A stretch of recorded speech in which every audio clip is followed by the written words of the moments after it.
Good morning, good afternoon, good evening to everyone around the world. I'm Paul Sisler, and this is In the Moment. And I'm telling you, today we are in the moment with the flow.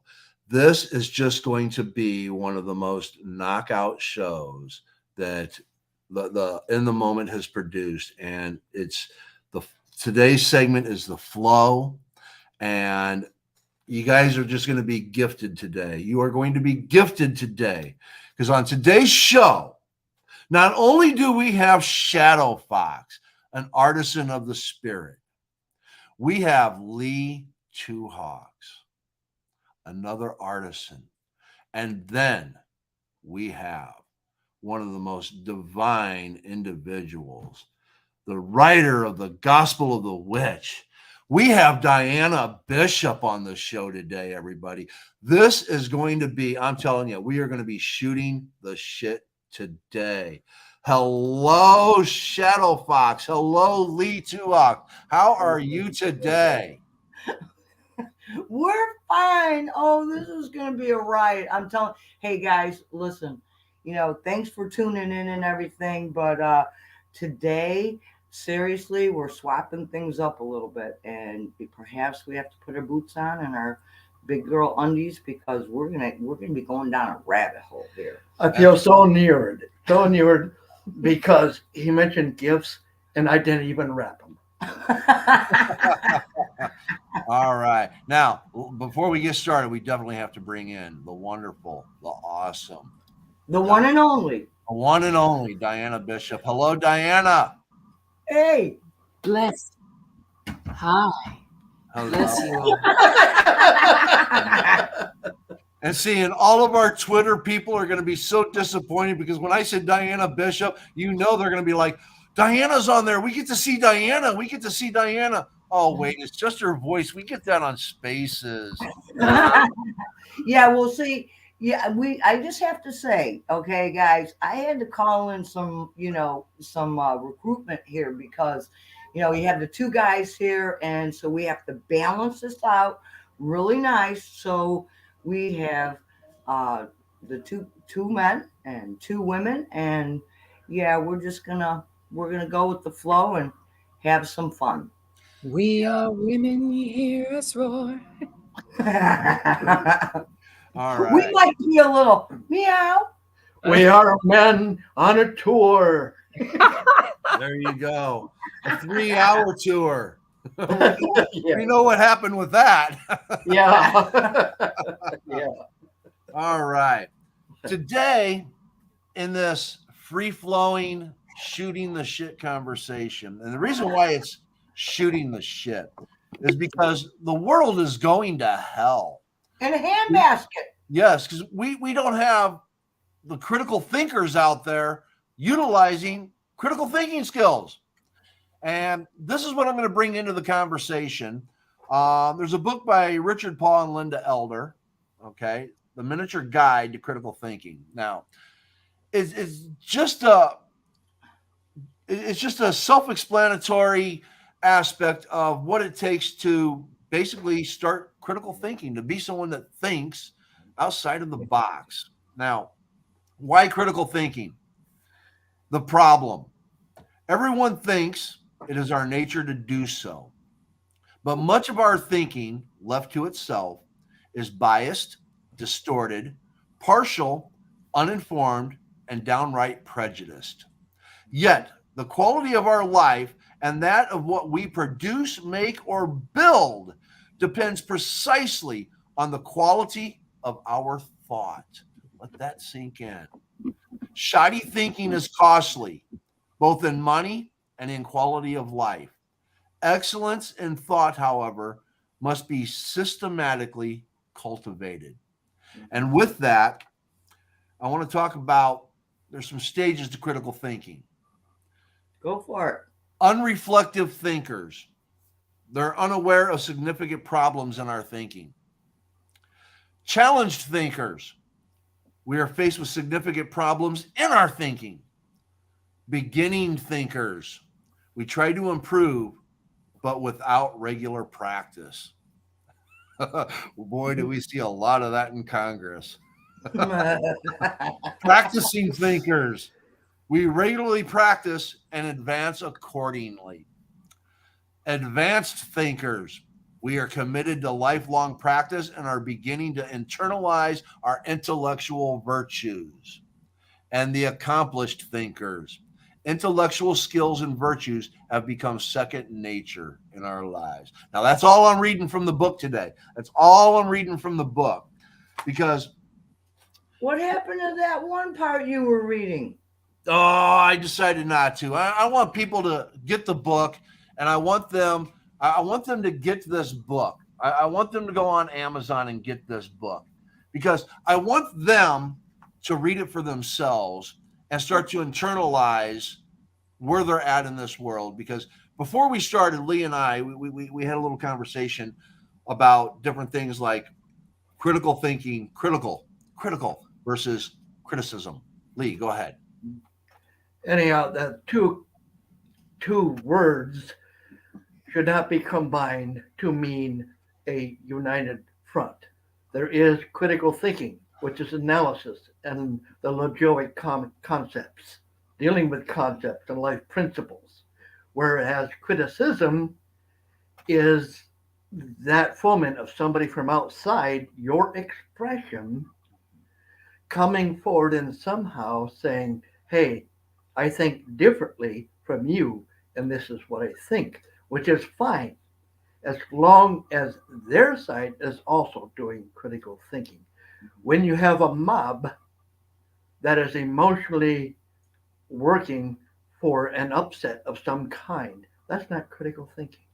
No. Exactly. So how can you argue against something that's so emotional, so fraught with adversity, and move forward? Yeah. So the important thing is to realize who you're talking to, and use the language appropriate to it. You know, Exactly. I just like to pop in here, and you know, I tend to think that we can, not take everybody, our own selves, so seriously.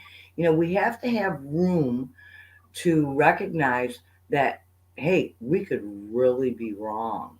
Something could really be out of whack. And until we can identify that, we're just going to continue with the same errors moving forward, because it's not within our purview. We're not stretching our own thoughts or imaginations. But hey, Diana, are you there? I am, and I had a question. Equate this to being open-minded. Okay. Well, open-minded means to me, anyhow, and I'm sure other people have differing opinions, being willing to accept new ideas, new concepts, when adverse to your own perceptions and belief systems. That's being open-minded, being willing to take on those things that you haven't realized or understood or even worked into your frame of thinking. To be a critical thinker, you absolutely 100% have to be open-minded. Okay. I want to point out that whenever Shadow Fox and I do a show, regardless of who else is on the show, we always tell you, don't believe me. Don't take my word for it. Check it out. We're telling you to critically think. We want you to look into it. Don't take our word for anything. Okay. Because that's what a critical thinker does. A critical thinker opens up their mind and they're like, let me check this out. Let me see what this has to do with anything that pertains to my life. I mean, I want you to think about this. Here we have different spiritualities. And me, I'm an atheist. Okay. I'm a spiritual atheist because I believe there's something more out there than what the eye can see. Okay. I can feel these things. I can feel a lot of different things.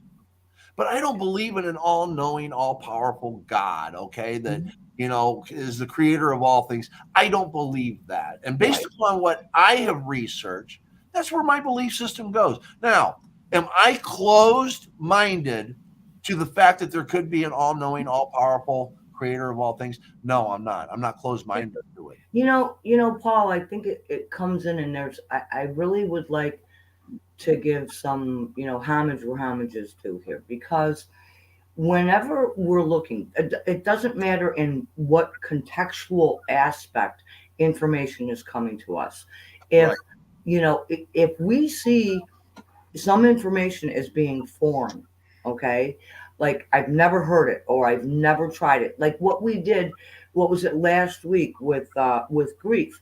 A lot of people will turn and not listen. Why? Because they feel that this is going to be a painful episode, and been there, done that, and I don't care to examine it. But the one thing I will say, like Diana and I um, are very close friends, and there's a Uh-huh. lot of things that we share, and I bring ideas, different formats, and different all kinds of different stuff. And you know what? It might take her a day, but she'll say, you know what, I understand what you're saying. And then she'll sit with it. And then all of a sudden, a day later, she'll go, oh, now that resonates. I've had time to think about it, or I've had time to try or integrate it into my life. And she goes, oh, yeah, I love these brand new clothes. I just got them on.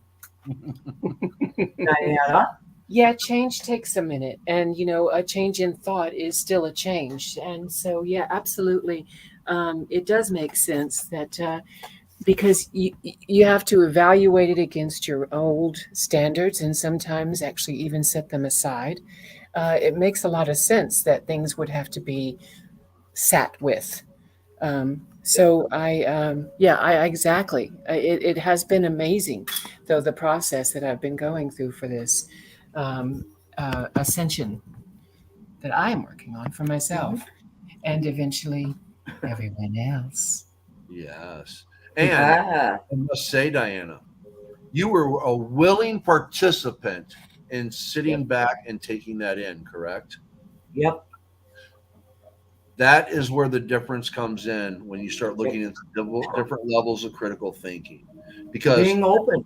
that first level that I was talking about, that um, unreflective thinker, the unreflective thinker isn't going to take anything in because they've already got their system of beliefs. They don't want to look at anything. Unreflective, don't want to look at something else. No, no, no, no, no, no, no. Don't want to So, hear Paul, let me ask a question, because I'd like Lee to answer it. it. Okay. On that point that you're making, Mhm. um, and Lee, please answer this. Many people feel that there's pain involved. Why? Because critical thinking could definitely be changed. It could definitely reposition how we see ourselves in the world. But I would like Lee to answer, that part about where critical thinking and why people think that it's more work. Okay, it's like that first level you were talking about, Mhm. that awareness. They don't care to have the awareness. Why? Well, it could be painful. I'm not going to know who I am, or it's Right. going to change who I think I am. What do you think? A new idea, a new concept that one is truly looking at and truly thinking about receiving. There's I believe it's a Hindu word, I'm not sure, it may be Greek, called podvig, Podvig, and it means heroic action. You self sacrifice yourself, your thinking, because you have been presented something that is more important, more critical, and more beautiful than what you presently believe. That's a heroic action. That's a sacrifice Yep. of your own thinking to a position, not other people's thinkings, but a position that brings itself into the forefront of your brain and says, hey, here I am, think about this. Just like in Roosevelt had the four freedoms. Yeah. And we had speech and expression. We had willingness to worship who you please, the freedom from want and the freedom from fear. Yep. I mean, in that is the whole, almost the entire whole of the human aspect Yep. of creating a consciousness which is willing to accept, to receive, and to look at their ideas as different, but maybe even part of, because maybe you can combine the two. Right. Maybe there's a reality beyond just this is black and this is white and screw you. Yeah. Instead of saying, oh, maybe we can blend some ideas here because they match each other in certain ways, but they just don't seem to um, click with me at this time because they're not in my sensibility entire or whole or that. So could that be a part of where you were talking about the freedom from fear, for instance? Does that, when we take a look at that, stepping forward and not living a life of fear or worry or whatever, is that, would you say, within critical thinking, that it reduces that feeling, like it's more of a self empowerment that we can give to ourselves? I truly believe that. So, first of all, critical thinking would not involve fear at all because otherwise it's not critical thinking. It's No. influenced thinking from the fear.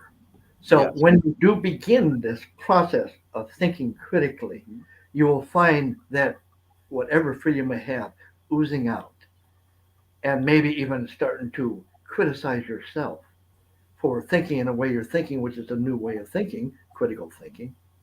And instead of fear-based thinking, you are involving analysis, you're involving logic in a free and a flowing manner. And in that, you'll find ideas, or I prefer the term ideals, because I know where ideas come from is different than the ideals. Uh, that maybe I got to stand up for this. This is accuracy. Life has a consciousness that I'm not aware of, but I would desire that consciousness because it feels more fulfilling.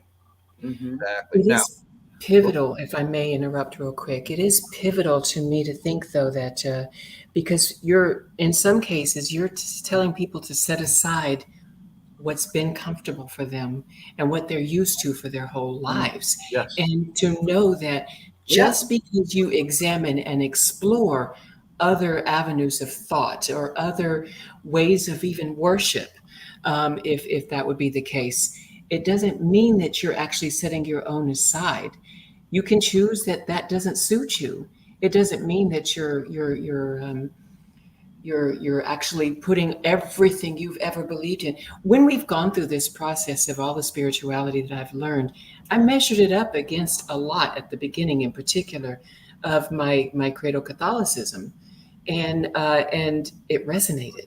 It actually gave it deeper meaning, and so that's the thing that I think that a lot of people fear about critical thinking is that they're going to be asked to set aside and believe something so completely different. You still have a choice. Free will still exists. Well, Yes. again, I'd like to say, Diane, just momentarily, there are two aspects to that. One is integration. So it's not putting aside, it's not bearing certain aspects of self or fear or concern or anything like that. It's integrating, realizing that you are an entirety in and of yourself.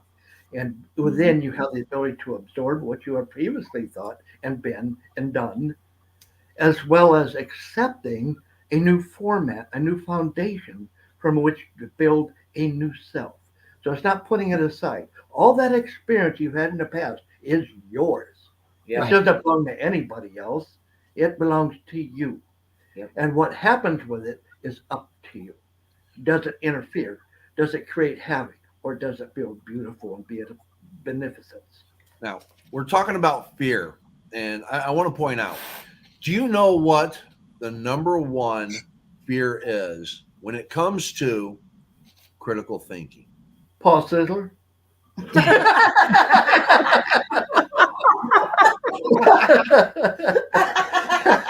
I think that's number two. Oh, Do you know what the number one fear is when it comes Oh, to Paul, you're never number two. Do you know what the number one fear is when it comes to critical thinking? What? enlighten us. Shame. There is that. There is that. Shame. Okay. People fear the shame of being wrong. Mm. No one wants to admit, oh, wow, I was wrong. Once you can open up your mind and eliminate that fear, okay, and not look at it as being wrong, you look at it as I was ignorant to certain knowledges. Mhm. Okay. I am You a know- child and now I am a man. You know, There's Paul, I nothing think- wrong with ignorance. No, I think you bring up a good point. I can't necessarily say, in my purview, that would be like the number one thing. I don't. However, But you're a and critical here, thinker. now wait, let me show an actual example of critical thinking, because you've just said something that didn't resonate with me, okay, that I don't necessarily pull full into. So it's foreign or it's new information because I've never heard it stated that way. However, I have heard it stated that if we take a look, like we had said in the beginning, not to take ourselves too seriously. Mhm. Nobody likes to be in error. But if our thoughts are within error, there's something amiss. Mhm. It's all it is an error. How do we learn? We learn from the mistakes that we make. So right there is an example of critical thinking, because I had to think, now wait a minute. He's saying that the number one thing is shame. No, it's a shame that we categorize or we qualify as being missing the mark or a mistake or being having an error in our thoughts. So to me, that comes back around to a whole nother category of self-esteem. So for me, I cannot agree that that would be the number one premise. I think the number one premise would be why people shy away from critical thinking is because it's going to cause pain. It's going to be move them out of their comfort zone. So with that is something that I could grab a hold of. But shame, no, that I could not. The reason why you can't associate shame is because you are a critical thinker. Okay.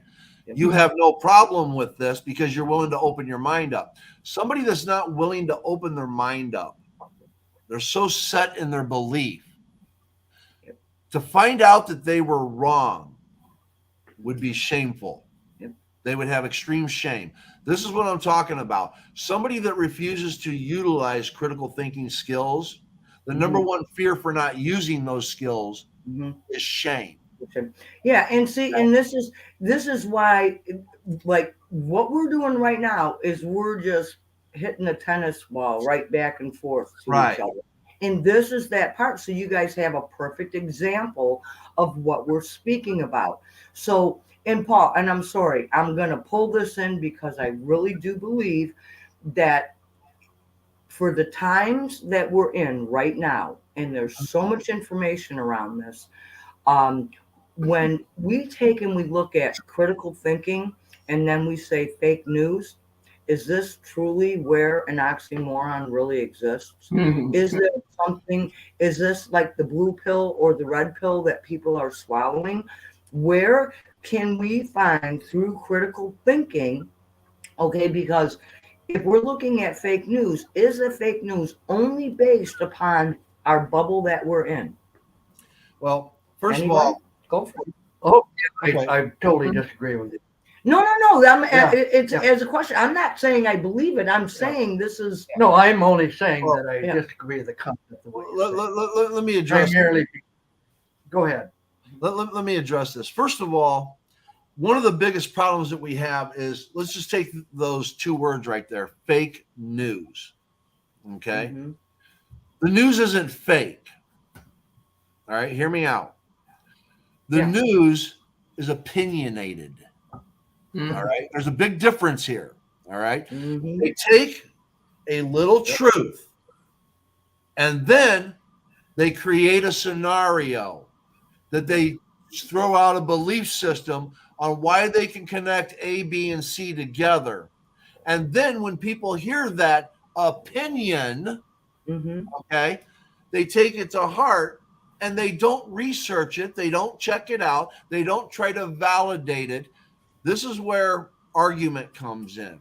Why? have a Because valid argument. facts. You have a valid argument and a sound argument. A valid argument, premise A, premise B, Yeah. conclusion. If premise A and premise B are true, the conclusion must be true. Okay. Yeah. Now, that is a valid argument. Like, all cars are blue, premise A. John owns a car, premise B. Therefore, in the conclusion, John owns a blue car.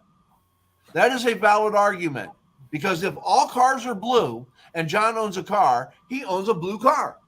I've got a green one. But it's not a sound argument Right. because all cars aren't blue.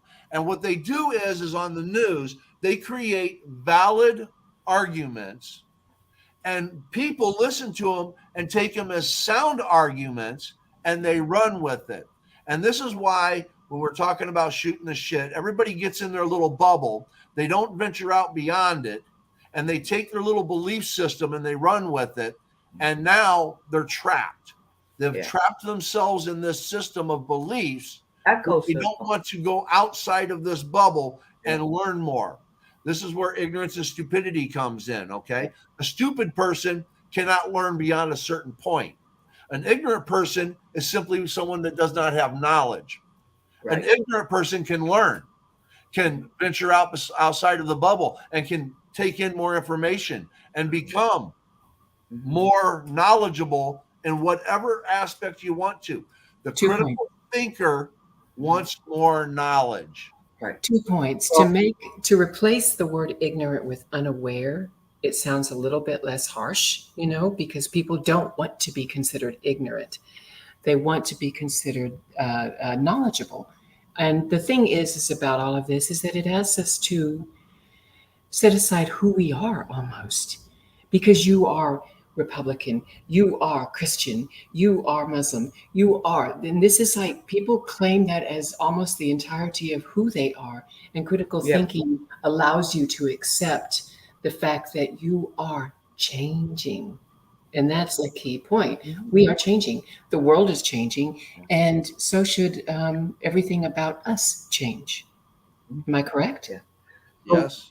So what we have to realize with it, Diane, is the full population of Germany followed Hitler. So where was their critical thinking? They followed a belief system because they thought it would benefit them personally as well as for the country. I don't think there's a lot of patriotism in that. I think it's mostly this is going to be good for me. That's most things in the way people think. Mm-hmm. So again, we can go from that. But I would like to know, how far does critical thinking go into the matrix of human living? How far does it penetrate? How much is there of that reality as opposed to the phenomena of emotional constructs?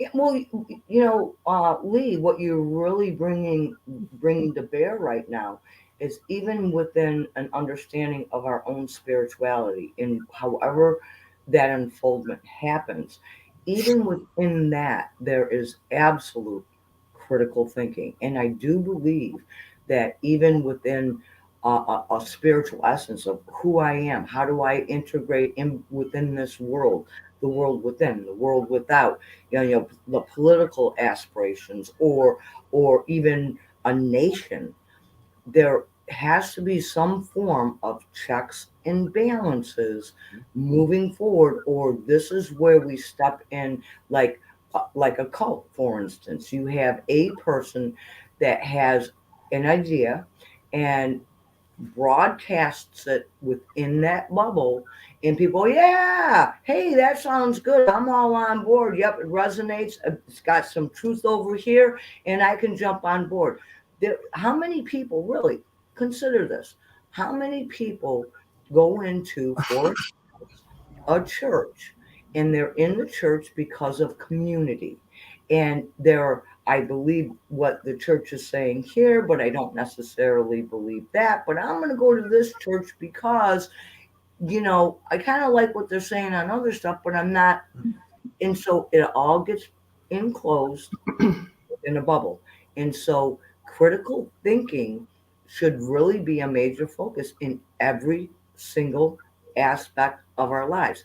For instance, when I met Lee Two Hawks, I did nothing but critical think. Like, who is this guy?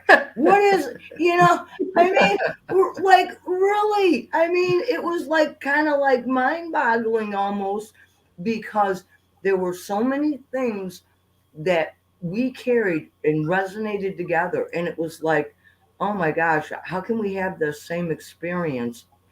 There were so many things to think about, and it can propel us forward in an evolutionary scale without causing harm either to ourselves or others. Now, I would like to interject one thing. Mm. I suddenly realized that there's a differential here between critical thinking and intuitive Yes. thinking. Yes. But it has to be my definition, or the definition, not mine, that I understand intuitive means. And that is working for the level above our monadic essence, which becomes intuitive thinking in and of its own accord, which is greater than analytical thinking or logic thinking. Yep. So it's therefore directly from the stream of cosmic consciousness. Period. That's the true intuitive. Yeah. And so there's that, but then again, a lot of people aren't going to believe that, so that's okay too. That's okay too. Well, but the critical thinker will examine that. Yes. Yes.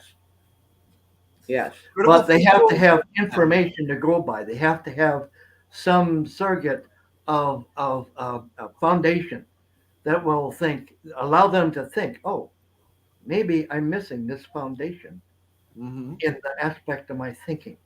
Maybe I'm missing some factor that enriches as opposed to opposing. I do have to make a mention here, real quick.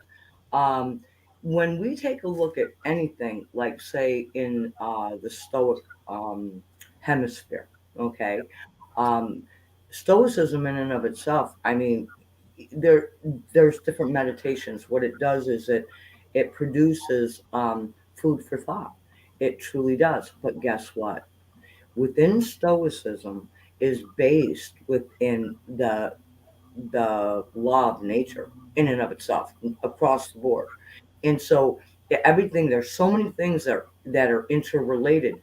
But what ends up coming forward is that many people get triggered on an emotional aspect. And this is, Paul, what you were alluding to, okay, like whether it be a news, something coming forward, people get stimulated emotionally. It can trigger those hot buttons, and guess what? Critical thinking goes out the window. Okay, it just does. And in Stoicism is where you kind of step back and you go, okay, well, wait a second. Yeah, I'm feeling something here, but I I can govern my emotions, so my emotions do not govern me. Well, that's called detachment and dissemination. Yes. That's what it's called. But And yeah, that's part where you have to have critical thinking in there. you do have to have critical thinking. Well, Indeed. Diana, what's your comments? I'm thinking about being so self-aware that we recognize the emotion. Since y'all are talking about this, is one of the things that I was thinking of at the very beginning, because our emotions are indicative of where our thought is. Yeah. And most people are very comfortable in their black and white, but emotions, there's a whole rainbow of other colors to feel, if that makes any sense. Yes. The thing is that if we're self-aware enough, or I'll say emotionally intelligent enough about ourselves, that we can feel something, recognize that we're feeling it, and then think before it becomes manifested, because a thought, once wrapped in emotion, manifests. So it's always a matter of catching it before it gets into that point, and this is the thing that I'm thinking of, because people are comfortable in their black and white state. If this is right, then everything else is wrong. That's easy. That's very easy. But, maturity and growth and ascension cannot come without change. And so, that you got to find the gray areas. Right. Well, it's like going down. The rabbit hole? Well, a miner of something that's 100 years old. A mine has been dug, goes deep into the ground, gets blacker and blacker and blacker. But you still look behind you and see the light out that little cave. Now we're going all back to Plato, okay, and his cave. All right, well, we're not going to do that. But Oh, the thing I have a sensibility towards is we'll talk about the five senses. So hearing. So here you are, you're hearing your day's events. You've inculcated or brought it forward into your brain, assimilated it as much as possible. And then all of a sudden you hear some music that sends you back in time to the 60s, the 70s, Mhm. the 80s. Or you hear some music that is so freaking fantastic. Like I never mind, I won't talk about that. But in that, you see, there is that construct of change that happens immediately. So you're in this environment that all the day's events are piled up on you, and you're thinking and you're doing this, then you hear this music, and you're bam, somewhere else. There's the senses doing something to the thinking process, critical or otherwise. You may have the opportunity afterwards to do some critical thinking. Why did that happen? Where is it coming from? Let me investigate my internal self.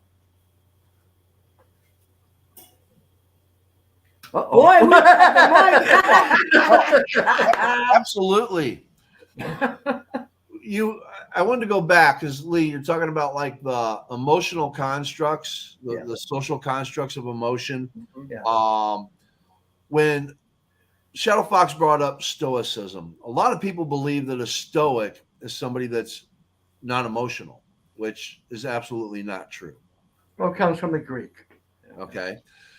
When you go to the list that I read off earlier, the accomplished thinker, which is the top tier of a critical thinker, okay? Intellectual skills and virtues have become second nature in our lives, all right? So, this is what a stoic is. A stoic is an accomplished thinker, all right? So, when you're talking about the emotional aspects of how things affect us, the stoic, when whether you go through like Marcus Aurelius, who's seen death and was in control, one of the most powerful men the world has ever known, okay? And he can do whatever in the hell he wants. And here he is, he's talking about all of these things that we're still even talking about today, something thousands of years later. And and the emotional aspect of it is when you feel that emotion coming on, because you have your five senses that are, compounding you with these different things in the world, and you're ready to lash out with anger or frustration or sadness or love or whatever the case is. The unreflective thinker is going to act on that impulse of emotion. In other words, you got the guy that bears the chest and says, I'm going to beat your ass. The unreflective person is, let's go. The accomplished thinker is, why do you want to fight me? What's okay? There's the in between. The accomplished thinker is going to look at the emotional state and have control over it. Yes. And break it down and analyze it and decide when is it best to alleviate these emotions or to allow them to flow. Now, I again, when we're looking at, because we're speaking about critical thinking and also the aspect of our emotions, violence solves nothing. So Correct. if people get riled up, rah rah rah, let's go down, let's show some guns and whatever. There's no solution, within that. Another thing I think where people kind of get caught up or halted in that critical thinking aspect is that, and I see quite a bit of it when people are looking at research, whether it be in a scientific aspect, whether it be a research and, prove it to me, show it to me, all these things that in order for them to kind of move forward, everything has to be absolutely proven in order for them to have any acceptance of anything. The thing with critical thinking is that we can look into, like what Diana was saying, those shades of gray where again, it's like, okay, well, we've done this research, we've done this, and so far this hasn't been proven.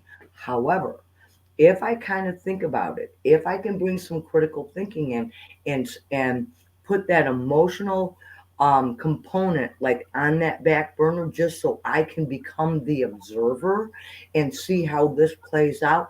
But there are many people that, if I cannot tell you and say, all right, if you try this, like for instance, last week when we were speaking about different tools to help the process of grief.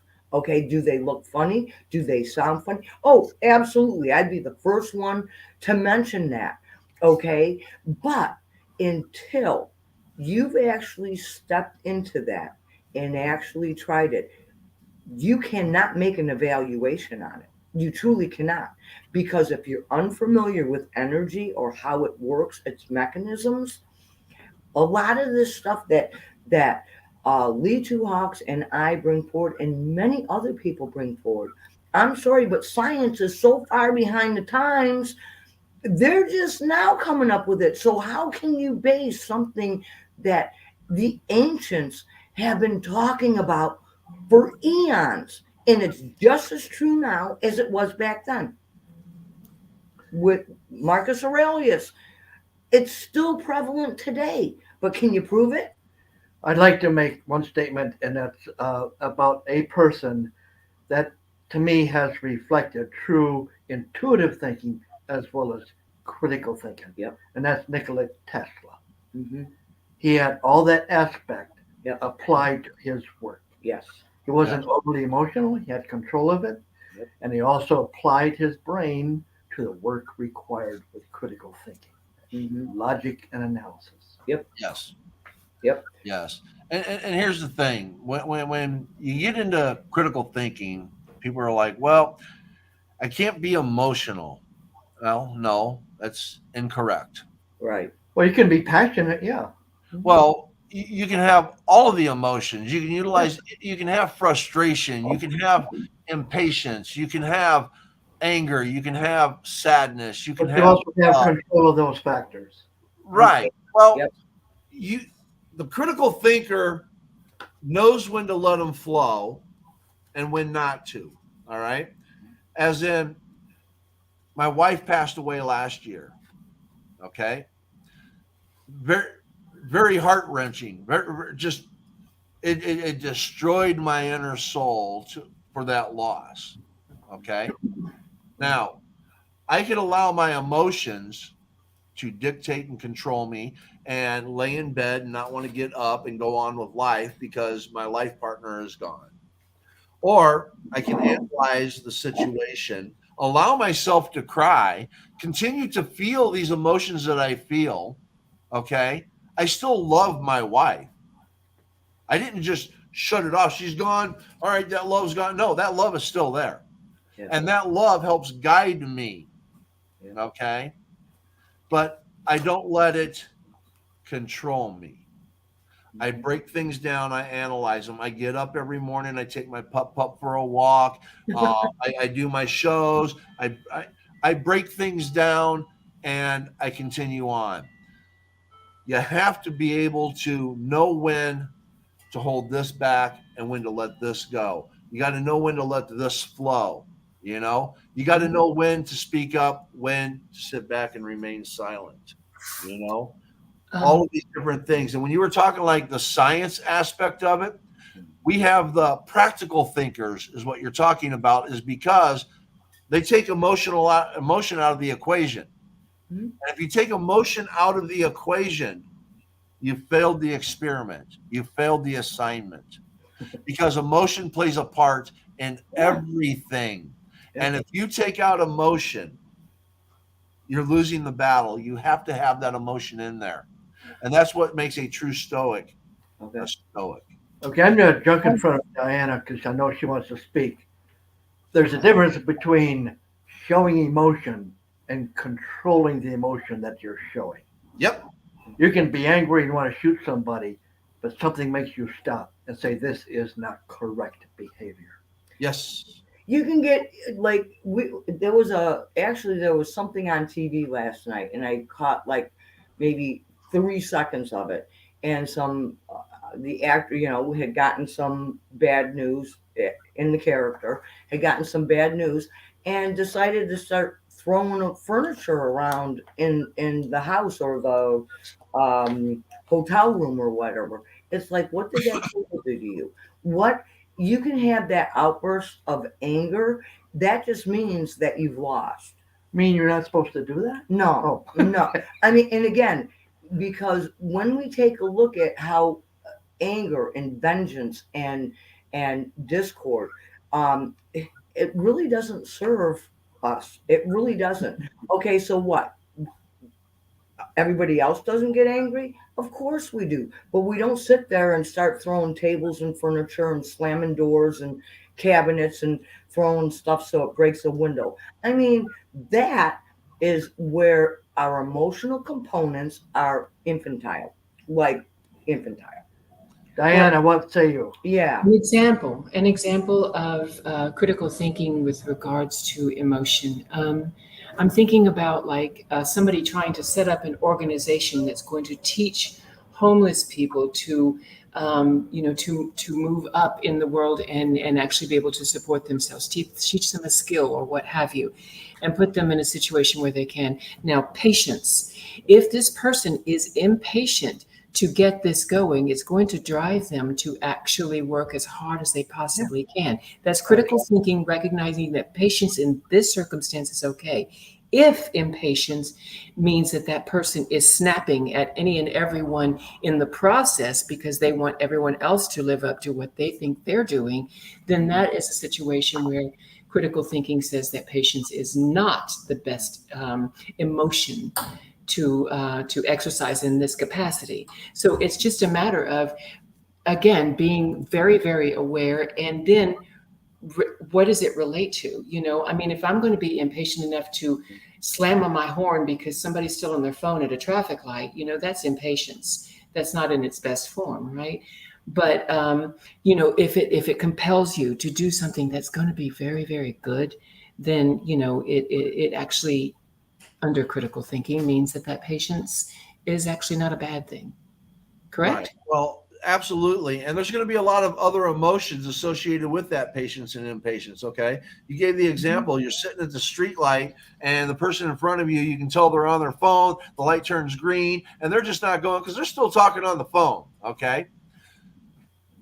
Your emotion isn't just one, it's dozens of emotions.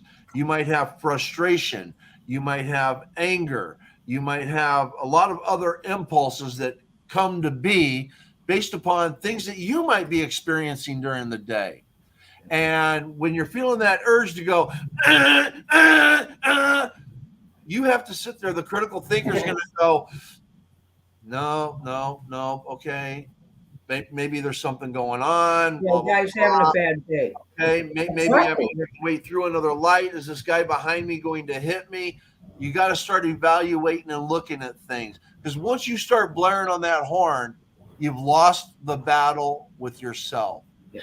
Well, we have to remember that any emotional outburst is a reflection of an inner tension. Yes. Now, that may not be the situation you're talking about that brought that about. It may have been the day's event leading up to it. Yes. And this was the explosive element that caused loss of control. Right.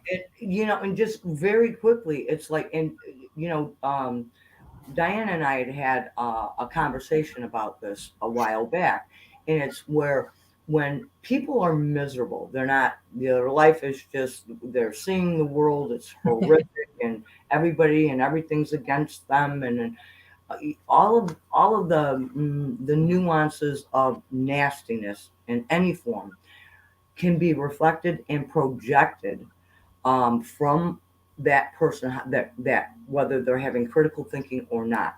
We can all People will make those judgments, and I would like Lee Two Hawks to briefly touch on how when we're looking at critical thinking, the moment you step into a judgment, you've also lost. Yes. The moment you step into a fight or get sucked into a fight, you've given your power away.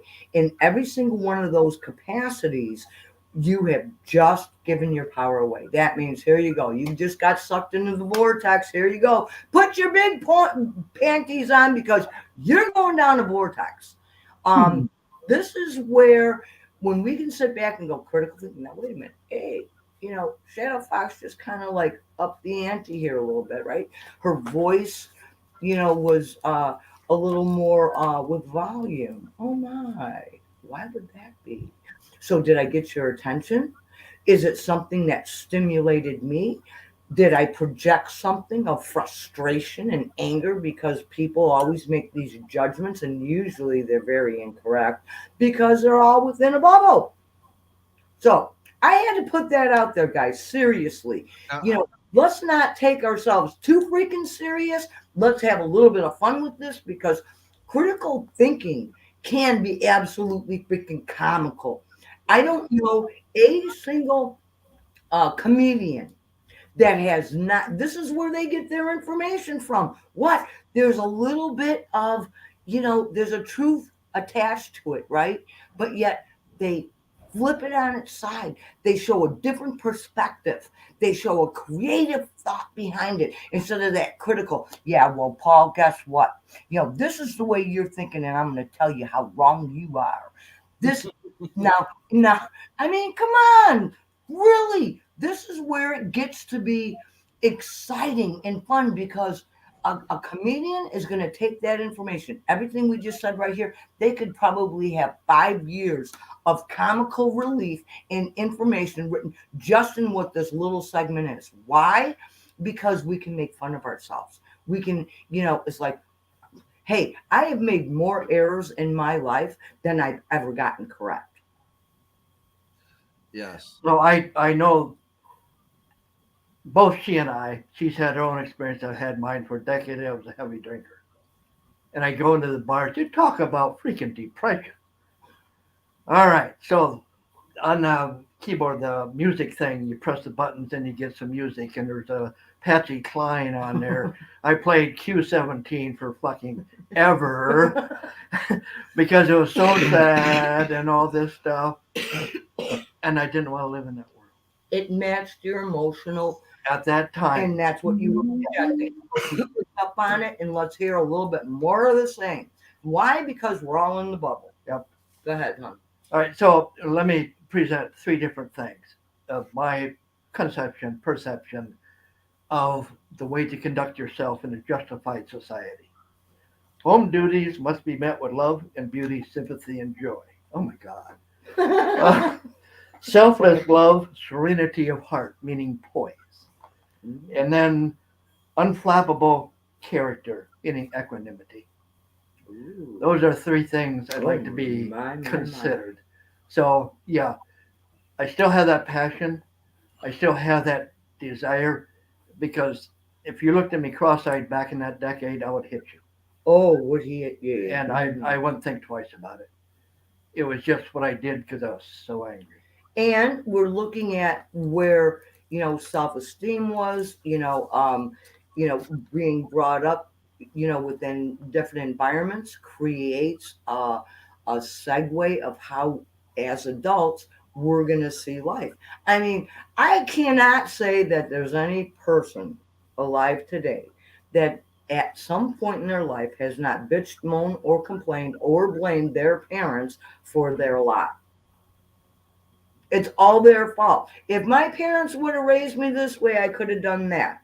Or my parents never did this. Or guess what? My parent was a helicopter one and I never had the freedom. And so there are no freedoms. I don't care how you slice it. At some point in time, we have to put those big boots on, okay, the deep boots, the big panties, and call it for what it is. Listen, this is my life. I choose right now on how anything that I have lived in my life affects me. I get to choose that. If I choose to blame somebody, no, then I can damn well do that. But it doesn't serve anyone. Why? Because where's the accountability? Nobody says that when you have to take it on and do a guilt trip. That's not what we're saying. Not at all. But there comes to be an accountability where we say, this is what's happened yesterday. There's nothing I can do about yesterday, but I can do something today.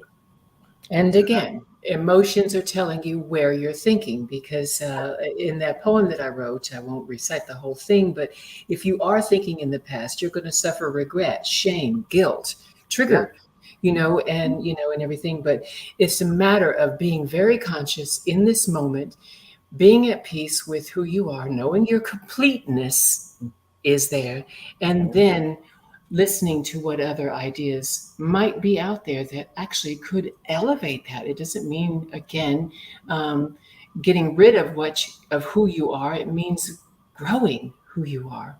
Uh-huh. Right.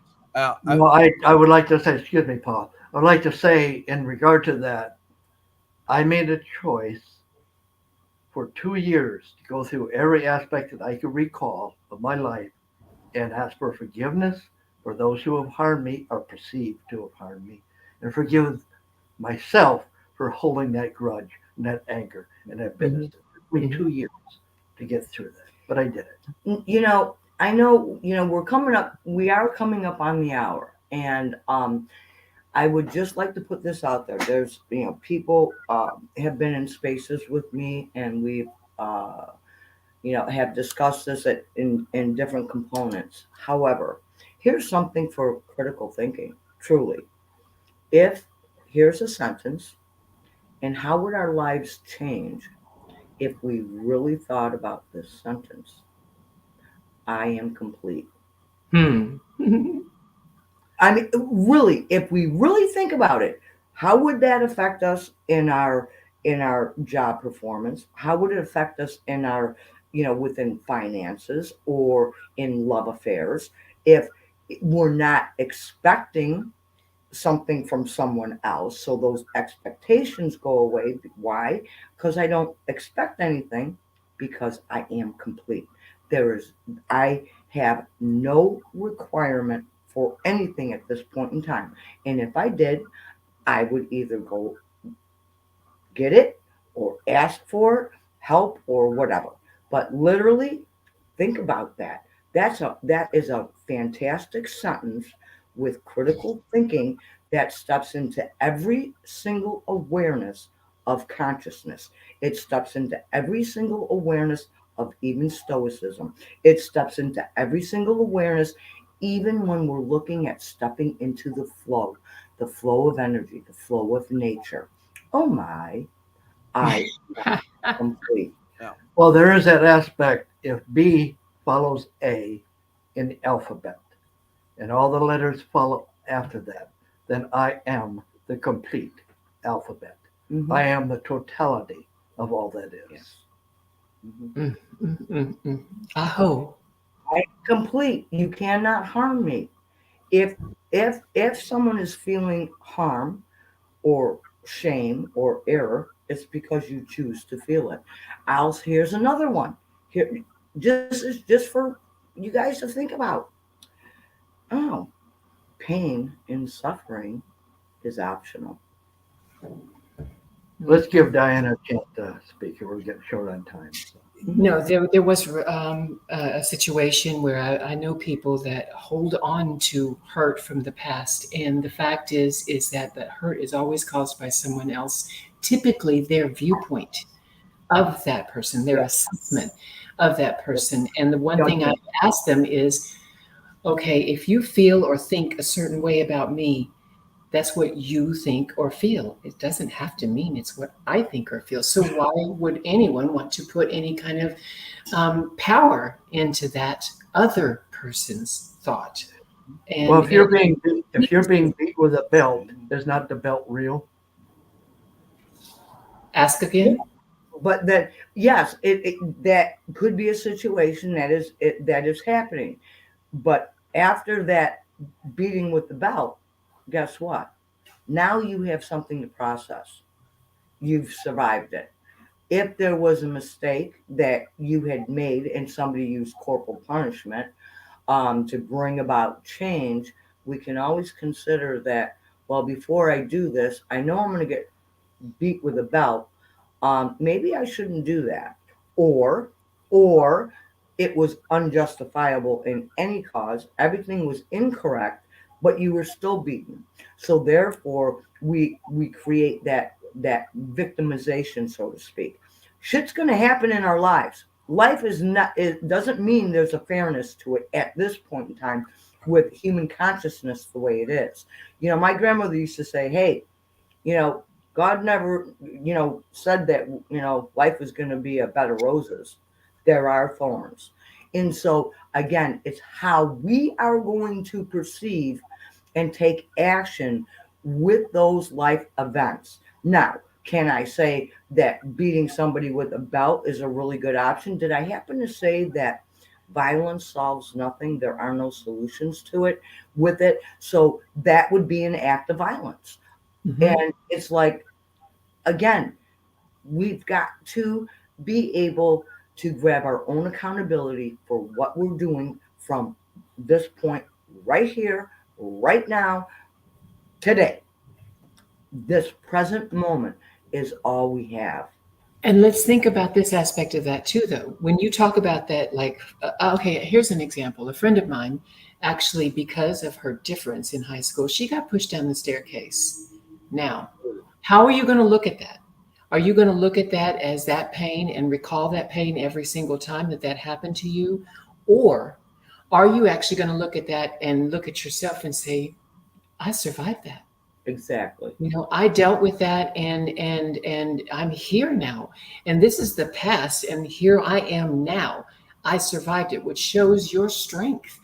So there is a way to look at each and everything, even sometimes the most heinous things that happen to us, and see them as whatever we gained from it. You strengthened some aspect of who you are that brought you through that. Yes. Does that make sense? Diana, each and every day, in every moment, we can make a choice to be the villain, the victim, or the victor. Mhm. Plain and simple. Yep. And no matter if you're looking at past, present, future, it's only what we do with it in this moment. If we say are focused on what happened in the past, and hey, listen, there's been, some, you know, serious traumas that have happened in people's lives. But what has happened in the past will make us like who we are today, but it's what we choose to do with it.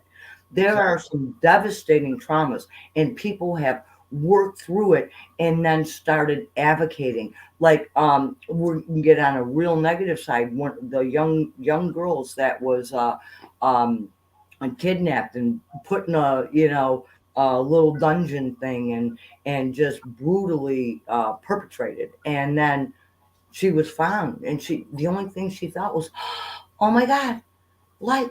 I can breathe. Oh, I'm so grateful." And yet, working through her trauma, which took some time, is now an advocate in many ways for other people who have had similar experience. So it was that aspect where she was victimized, but she stepped into being victorious. And not only that, but actually stepped into being a maverick. So we always have a choice, and we can critically think through some of these things about really how has this event has changed my life or is going to change my life, and what am I going to do with that? So having critical thinking involves two aspects: absorption and integration. Mhm. So we do those two things with any traumatic experience or even joyful experience. Exactly. Because those are all things that make us the matrix of who we are as individual at this time on this earth plane. Yep. And so that's critical thinking that allows us to, okay, I accept, I integrate, and it was making me who I am today, whatever that may be. And I would just like to put a point out here because we're going to be closing in a moment. But here's something to also just reflect. If people would just reflect for what stories they put forward, what really unfolds how their day transpires. What are they focused on? What story are they telling everyone? Mhm. Oh my gosh, you don't know what happened to me today. It has been blah, blah, blah, blah, blah. And guess what? I mean, it's so bad. I got to call in, like, because I have nieces and nephews, and this happened to them too. And it's just been horrible. But you know what? I'm really trying to step forward and, get my equilibrium. And, I've been sick and just pay attention to the story. If that story does not bring, in some capacity, a mechanism for someone to step out from where they are, then why tell it? Why bring it? Why? Is it a part of you? Okay, so it's a part of you. And that's the part that you're focused on, or is the part that, hey, listen, I overcame it. You know something? And I'm going to share this with you. Way back when, my mother had 4th-stage colon cancer. She was given a 2% survival rate. Another story, another time. She actually survived it. And do you know what she spoke about? She never once said she was a cancer survivor. Never once. Why? Because it would put her right back into the area that she struggled through. This is what she would say.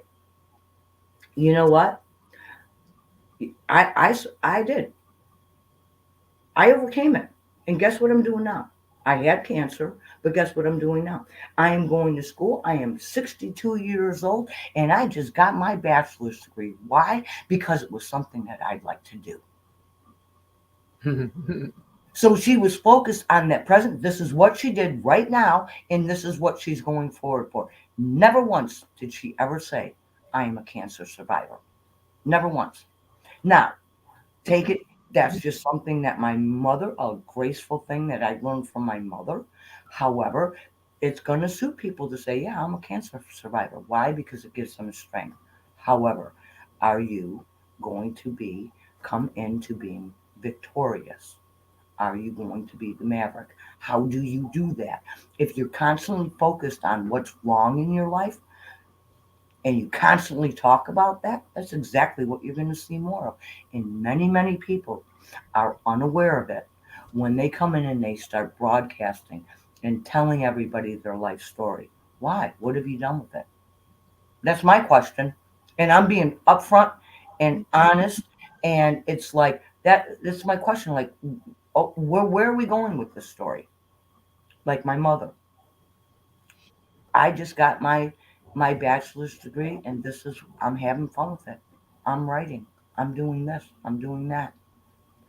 This it's bringing stuff forward. So she was never, ever focused ever on that experience. She talks about I survived it. I'm here. I'm not a cancer survivor, but guess what? I lived through 2%. Mm. In closing, to me, I think for myself anyway, I think that what you guys have brought forward is practical application of critical thinking in our everyday lives and moment to moment, really, and um, and how it can become and should probably become our go-to. Yeah. It's what we naturally do, and it requires effort at first, as most things do. But once it becomes a part of your everyday emotion, Mhm. wow, what a world we would be in. Yeah. Yep. Now, I Mhm. want to I want to take a step back a second because you had stated that judgment is a bad thing. Okay. I want to do some clarification here. I didn't say judgment's a bad thing. Well, you had worded it that if you go into judgment, you've lost the battle.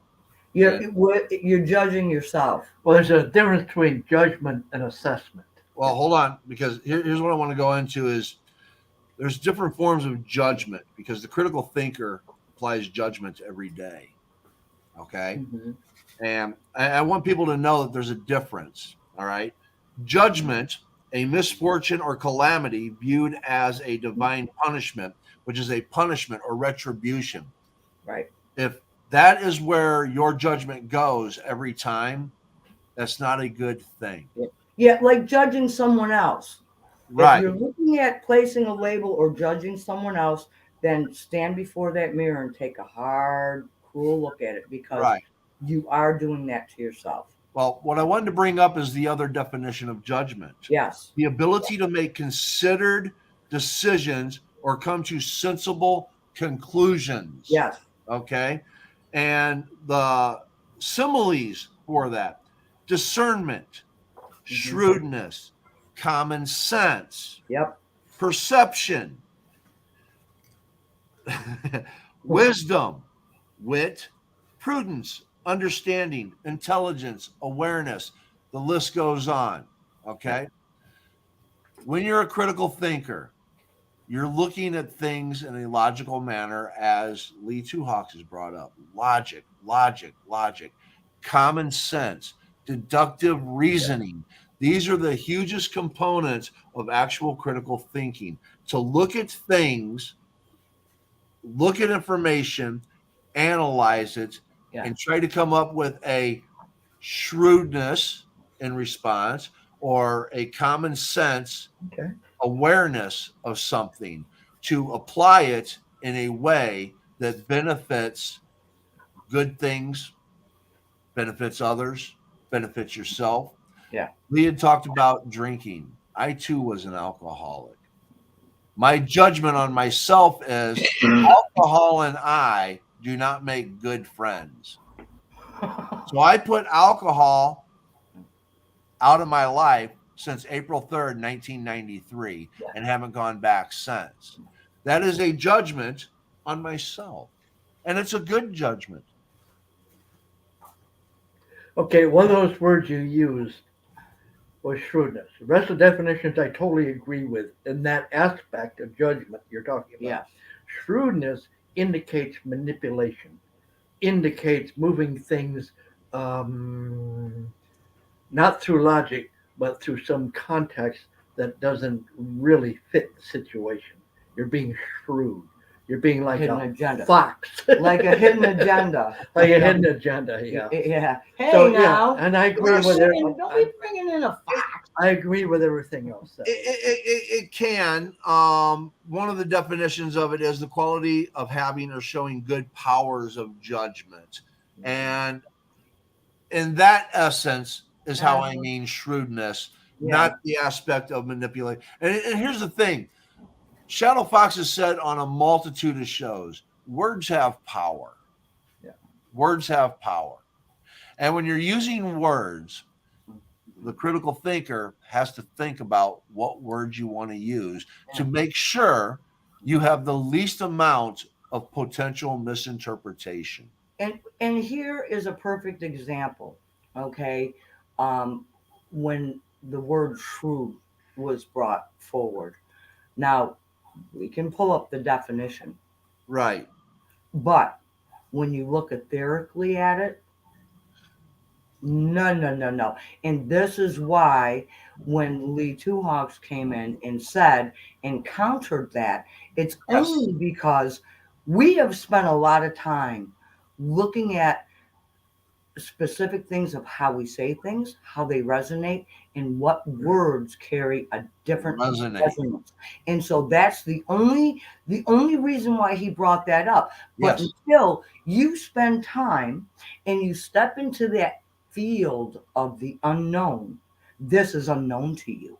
And so we can continue and accept the word shrewd. For me, and I stand 100% with my husband that I don't care what definition it is. That is not a word of being shrewd. It's just my own personal thing. Moving forward, because there's a different resonance and a different understanding within that scope. So there's a cultural understanding, and then there's a correct definition. Right, and that's why that's why I brought judgment back into play to begin. Thank you for doing that. Yeah. Usually, when I write, and it comes to using that term judgment, I will write assessment. You're assessing the situation. Yep. So, Paul, thank you. Diana, thank you so much for for being here and helping Shoot the bring shit some. with us. Huh? I said, No, thank you for shooting the shit with us.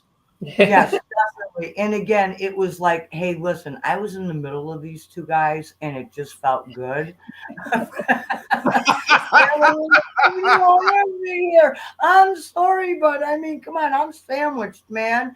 you know, Oh, I and must be able to know all of y'all, but that's okay. I feel it. But bless you all for the invite. Thank you so very much. I'm honored actually by it. Truly honored. And to be a part of this is amazing. and I'm just grateful. I really, it was going good. I was really gonna throw some laughable moment things in there, but it's a part of us. It's different ways of bringing information forward for everyone. Take of it what you will. And you know what, guys? Don't believe a single word that any of us have said here. Exactly. Check it out. Check it out. Get that book. Paul, can you put that book up in the author, please? The authors are Richard Paul and Linda Elder. And the name of the book is The Miniature Guide to Critical Thinking, Concepts and Tools. And see, there you go. So if someone is out there may feel they're a little light on it, or different things that we've brought to your attention, definitely get the book. Maybe it'll stimulate a few ways to move forward. And thank you guys. Thank you all. And if you found value in this show, please, can you tweet it out? Can you share it with somebody? Go to Paul's YouTube channel, In the Moment, because this just helps expand. We're one small little voice in the mix of many voices, and what we say may resonate with someone, and it may not. The point being is that just share the information. That's why this is being offered. Thank you, Diane, for your interjections and your sharing. That's most appreciated. Thank you, Paul, for all that you do for everybody.